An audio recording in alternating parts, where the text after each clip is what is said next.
Hey y'all, welcome back to the deep end. This week, we are in the weeds. Let me ask you something. If I were to cut this weed at its base, is it gone for good? No, because the roots of that weed live well below the surface, right? Just waiting to spring up again. So if you want to get the weed, you gotta get the roots. Jesus says something similar in the Gospel of Matthew in chapters 5 and 6. Now, it's important to note that the Gospel of Matthew was written for a specific audience, the first century Jew, who had a choice to make, to follow the religious leaders of the day, the Pharisees, or to follow Jesus, who often stood in stark contrast to the Pharisees. So the Pharisees believed that one could be made righteous or holy or pure before the Lord by following the letter of the law, by keeping God's commandments, by honoring the religious standards of the day, by making the right sacrifices and attending the right festivals. Do all of that, the Pharisees said, and you can become holy, righteous, pure in God's eyes. And Jesus says, you've missed the point, guys. It's not just about the letter of the law, it's the spirit of the law. Listen to what he has to say in Matthew 5, verse 21. You have heard that the ancients were told, you shall not commit murder, and whoever commits murder shall be liable to the court. But I say to you that everyone who is angry with his brother shall be guilty before the court.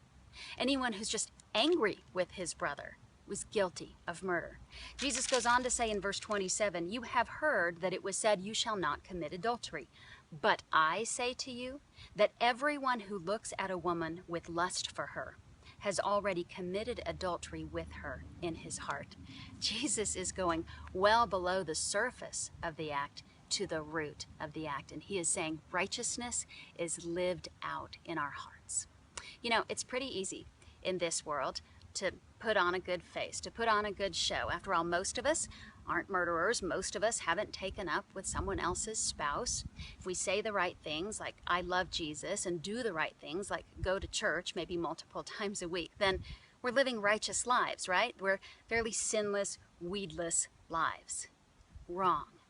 Because Jesus is saying it's not about what the world sees in your life, or even what you and I see in one another's lives. Righteousness is about what he sees in our hearts. Are you willing to go there with him, to get to the root of sin, to take a look at the greed, the lust, the anger, the bitterness, the root of sin that lies within all of our hearts? You know, one of my favorite verses in all of Scripture is in Jeremiah chapter 17. Starting at verse 7, blessed is the man who trusts in the Lord and whose trust is the Lord, for he will be like a tree planted by the water that extends its roots by a stream, and will not fear when the heat comes, but its leaves will be green, and it will not be anxious in a year of drought, nor cease to yield fruit.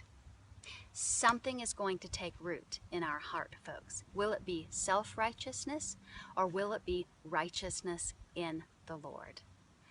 I know what I choose, righteousness in the Lord. I want to be Jeremiah's tree. What about you?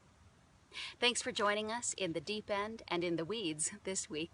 We'll see you next week.